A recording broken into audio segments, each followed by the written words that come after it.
Well, good morning. So happy to be with you. It's been some years, but some of you have heard me before, and I'm just so delighted to be here. Thank you, Max and Ruth, for your lovely music. I'm a Wisconsin girl, following the trail of the cow pies. Yeah, it's very inspiring. And Adam, thank you for that wonderful meditation. Just beautiful of how to balance things in this crazy world of ours. So happy to be with you all. Just delighted. And I'm just happy too that I scored potluck day. Yes. So I'm staying. Thank you for whatever you brought. I'm going to love it. So I'm also just pleased to hear that you as a group are really spending time for a year thinking about the earth and what your connection is and how to deepen it. It's something that's just so vital to me and my well-being, and I'm delighted that you're engaging on that.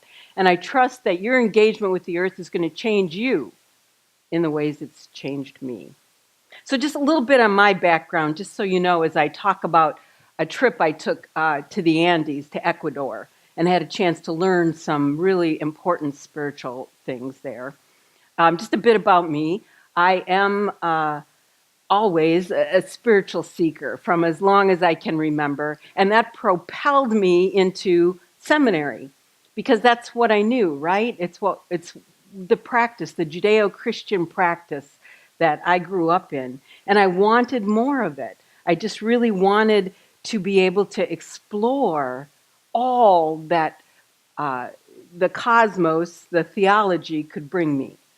And as I do this also is indicative of what I think of as my Judeo Christian belief. It's here, it's up here, and a little into this realm. It is the heavens, it is angels, it's God, it's mystery, it's insight and inspiration. And, and it served me well for a long time. I love living in the world of ideas and concepts, and all of that was part of what I could explore. But then at a point, and I did that for almost 20 years, and then at some point I took leave of the church, the institution, and and they took leave of me, and I had to find another path or a different path, or I didn't know what the path would be. But what I was yearning for was not just the divine here, but the divine here, beneath my feet. What made me touch the earth and be part of that? There wasn't a lot, or if any, in my training that readied me for this journey. So I began to study indigenous belief systems because they're the ones that hold all that wisdom from the earth. And it led me to explore for the next 20 years and hopefully beyond uh, how to find a balance between all of the cognitive kind of up in the air things and the deep earth wisdom that's there. So at some point, I had to take all my little theology books, and they're not little. Theology books are big. And there's this one couple volumes called Kittle. And if you're a serious pastor, you'll have your Kittle volumes because you're looking up things that let you translate from the Greek. And it's such important work. And you flip the pages and you study. And so at some point, I took those big old heavy books and brought them to the used bookstore in Grand Rapids and sold them. Took that little cash, walked down the street this way, and bought my first drum. And I've been happier for it. It's a lighter load. But that's a little of where I am. So just recently, I had the opportunity to travel to Ecuador. It started as a visit to a friend who was going to be turning 80, and she had retired in Ecuador. And maybe you know this, maybe you don't, but a lot of people from the United States retire in Ecuador because the climate is perfect. They're on the equator, never gets too hot or too cold. They're on the dollar, so you don't have to worry about any exchanging of money, and the dollar goes way further. And it's just a lovely culture of people. And you get to eat a lot of really delicious food. So my friend had retired there, and I wanted to see her prior to her 80th birthday. So you know how these things go. Just as soon as it's sort of in my head that this is what I'd like to do, and I was trying to figure out, well, when in the year would I go? I don't know. And and just then this thing appears in my email, a conference up in the mountains of the Andes with 13 indigenous teachers and healers. It's called a Shaman Summit. So I'm like, I could do that and see my friend. So it sort of helped propel me to get there, as well as the time of year. So as I tell you a little about that experience, it's not a travel log, but it is really some deep learnings. I think it's important first for us to break down a little that word shaman. We talked about it, those of us who gathered beforehand, to talk about what kind of preconceived ideas do we bring about what a shaman is? Because they're not always good, right? Sometimes we have those images of kind of the spirit casters or people who are rolling bones out or sacrificing people. And I don't know what your images are, but I'm going to ask you to lay down the really harsh ones because they're probably not true, or they're probably conditioned into us from various places, and to try to find with me a definition of what a shaman is. So, if you were to ask the shamans in Ecuador, they would say that really the shaman is somebody who takes seriously their connection to the earth. They take seriously their connection to the earth. Now, for them, what that means is they study. They study the earth, they study the movement of the seasons. They are handed down, usually generationally, tools for engaging the earth, engaging healing, engaging growing. Whatever it is that they're called to, they take seriously their connection to the earth. They also find ways to access the wisdom of the earth and of the cosmos. Often they do that through, you might have heard of shamanic journeying, where they will go and they'll try to access the information on your behalf or with you to help in your wellness or in their own. They also are very committed to sustaining their own life. So most of them grow their own food because there's this deep belief that whatever you bring into your body, you should know. It should be intimate to you. So they grow their food. One of the shamans that I met, he was exploring how sound can help us. And his practice is to create every one of his own instruments, every one of them. So he took a condor feather. Condor is this huge bird in South America. He took this condor feather and carved a flute in the quill part. And he didn't know what it would sound like, but now he knows. He made a flute that is the most ethereal, flying kind of experience to listen to. So every tool he uses in his practice as a shaman, as an earth keeper, are tools that he has created himself because he believes that's how he takes seriously his commitment to the earth. I shall listen to what this feather says and create from it what it desires. Making sense? So it's that kind of deep, deep connection. And there's certain things that shamans do that really, I think, can inform all of us. So here they are, they're trying to maintain and take seriously their connection. They're keeping a clear link open to the whole cosmos, and most often handed down from generations. So they have a variety of healing practices, a variety of ceremonies, and a whole host of teachings that they then gather and share. And they also just take very seriously their own journey as a teaching tool for them. There is no shaman that's exempt from health issues or family troubles, but they use all of it as part of their teaching.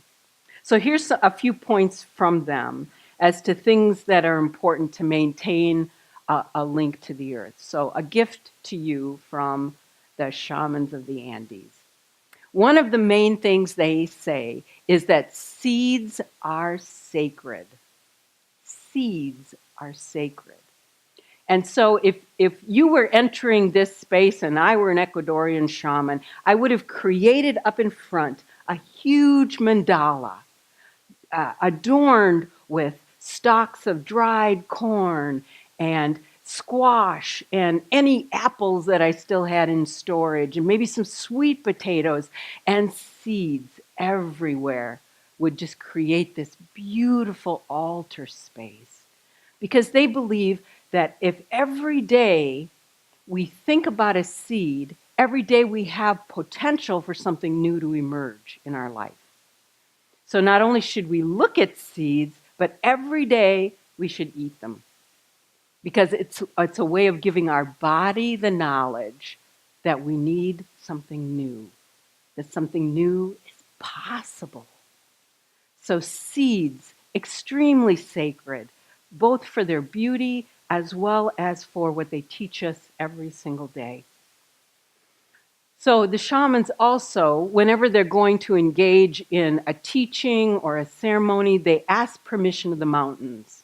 Now you can imagine, I was up in the Andes, and the mountains there, it's not like the high mountains in Peru, it's a little different than that, where you have some significant mountains around you.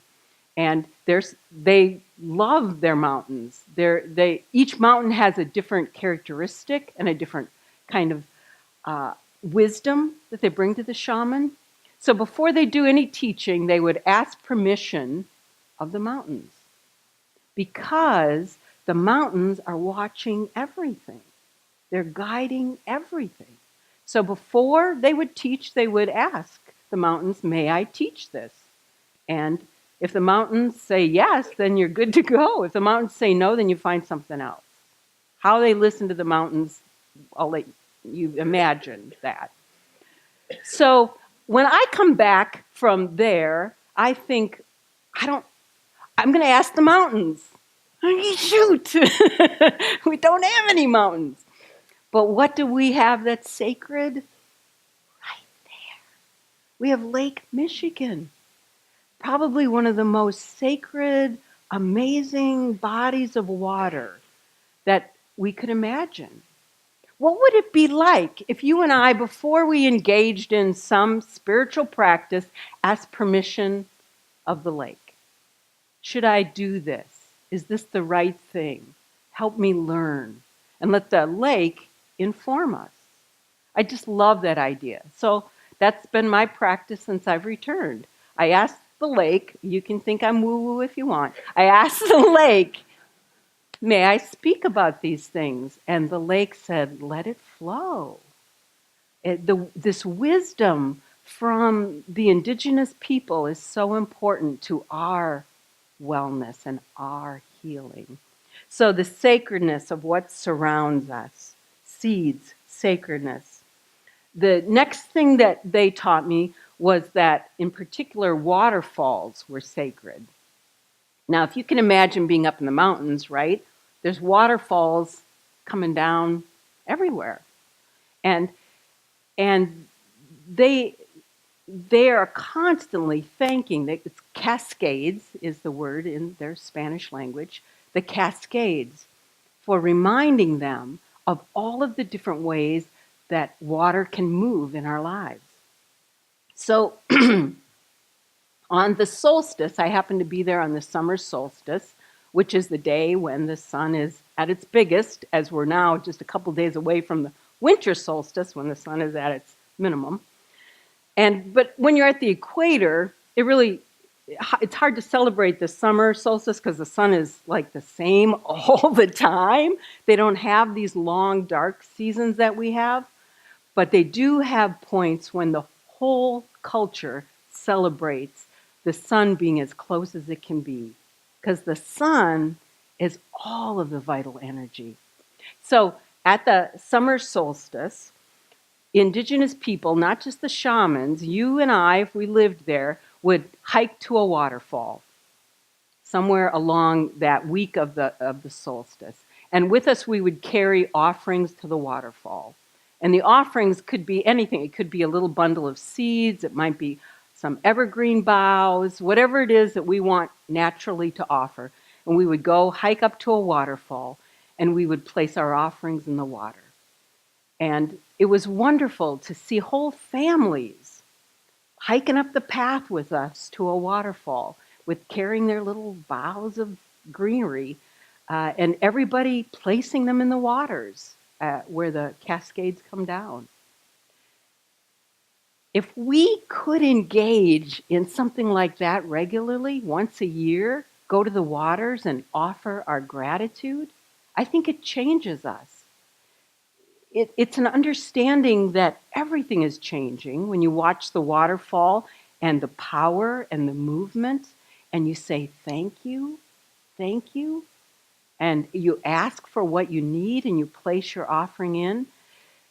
It's the opposite of this, right? Where, in this tradition, we make prayers up and we offer like gifts of money, which are lovely.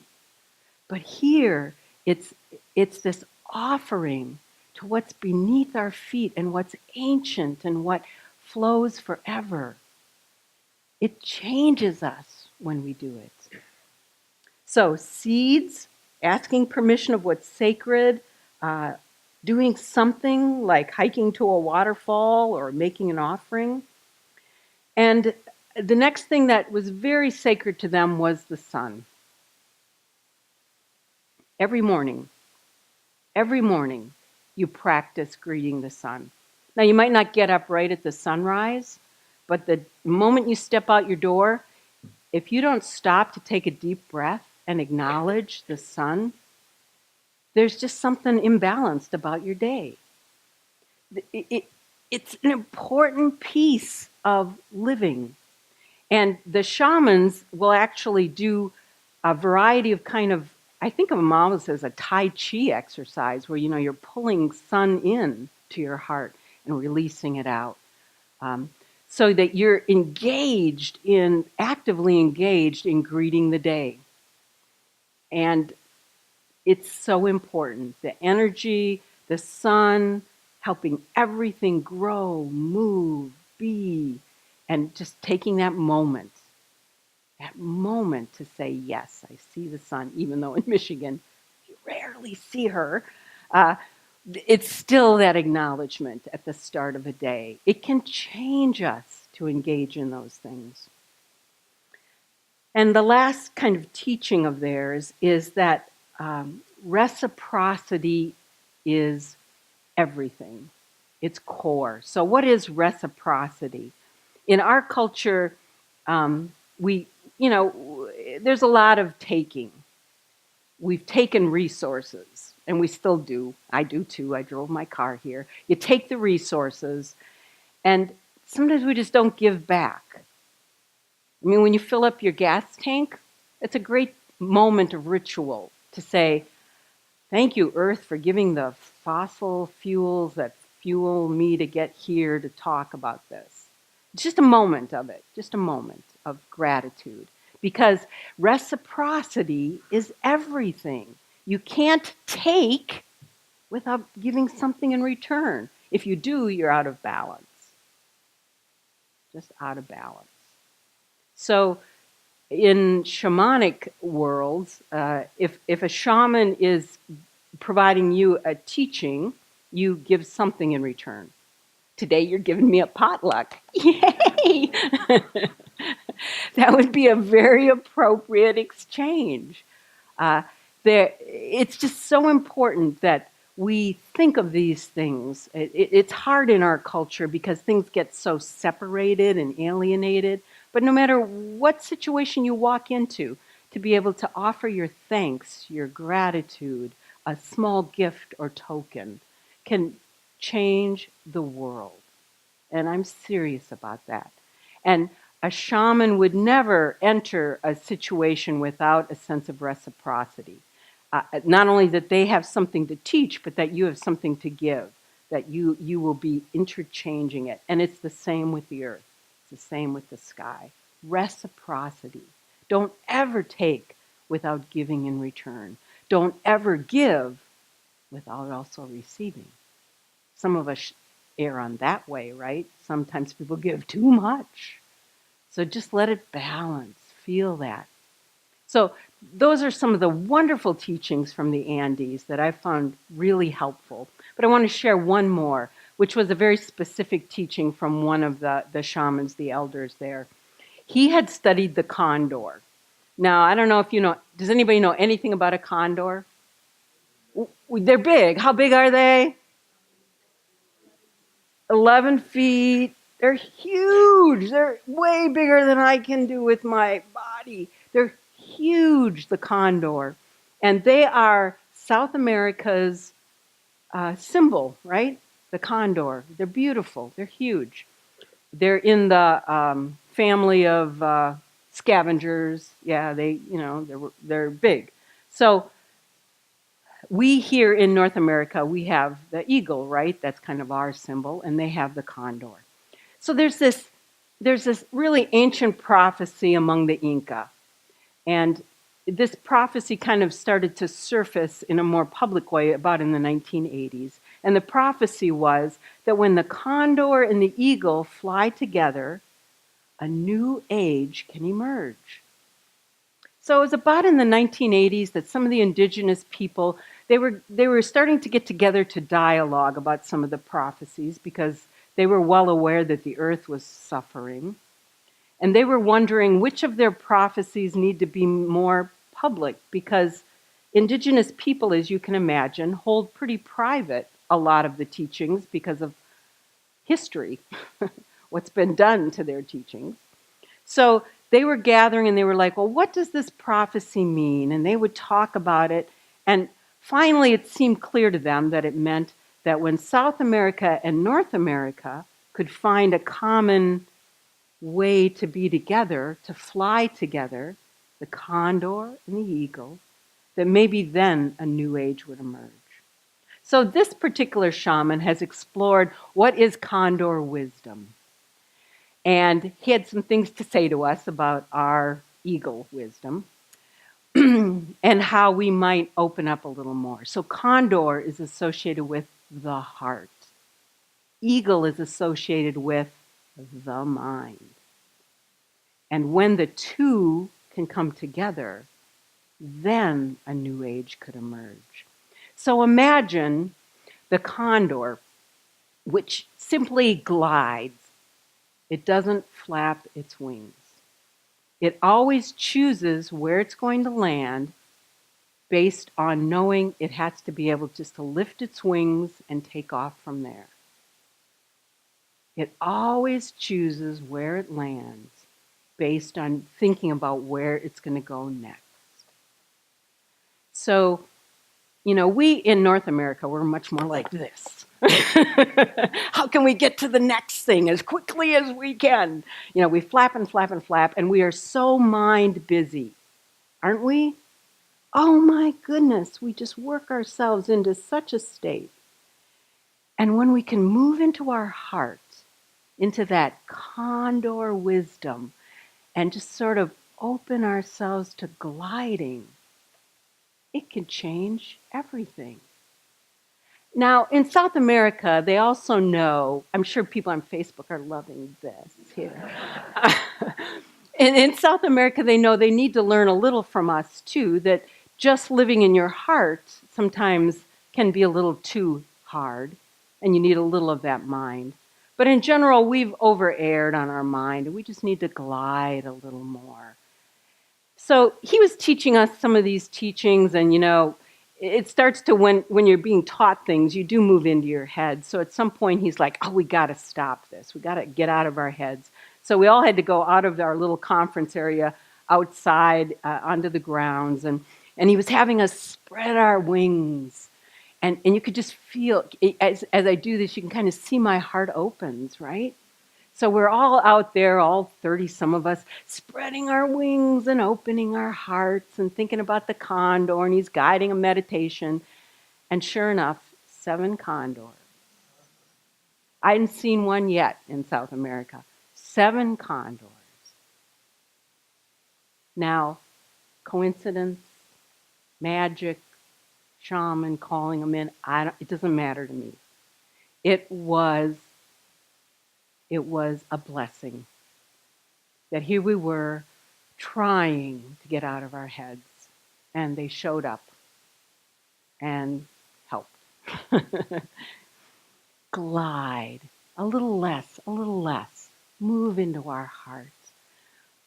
Find a way to be on this earth that honors her as much as we honor all these ideas and theologies and insights that we carry. Quiet our mind, live in our heart. The shamans in the Andes do it by living in unconditional love. Some of the most loving, gracious, kind people you can imagine, welcoming us. So probably the last thing they would say is you have to dare. The condors create their nest way up in the mountains. And the baby condors, you know how they have to learn to fly? Of course. Mom and dad push them off the ledge. And the nest is built at such a point that the baby condor can float down and not, hopefully die, just be able to float down to some other landing. And there is just some wisdom in that there are points when we're here and we just got to take a chance. Move into something we never imagined and let our lives in connection to the earth and to spirit just open into something else. It's so possible. And the South Americans can teach us how to do that. So how will you dare? How will you find seeds? Well, lucky for you, I brought a bowl of seeds for the potluck. So as you scoop some onto your salad or whatever you want to scoop them onto, just remember that little lesson. What new in my life needs to happen? What seeds need to, in this winter season, just sit and take the time to germinate, to move out of our minds and into our hearts and let them breathe and soar. What a lovely gift that is. And lucky for you, the Shaman Summit is going to happen again. If you are inclined at all to travel, it isn't just working with the shamans, though that's a big part of it. It's a cultural immersion of the people, the food, the place, the sights. It was a phenomenal week for me of immersing myself in a whole nother way of being. You don't have to be trained in shamanism to go. You don't even have to know a thing about it. They are the kindest teachers. You don't even have to know Spanish. Though I will tell you one very funny story. Right at the end of this conference, you have all these spiritual things happening. And I really thought, I want to come back to South America. So the last night I was there, I had this dream. And it was a great dream. And it was all about people in South America. And I'm so excited in the dream because I'm thinking I can come back. But the whole dream was in Spanish. So, Spirit's way of teaching me, you're welcome to come back. Great things will happen, but you have to learn the language. But luckily, the first time you go, you don't have to because they have lovely interpreters who really help. But I know there's things I missed, and I know there's no reason for me not to learn the language. So that will be part of my daring and my new seeds as I grow forward.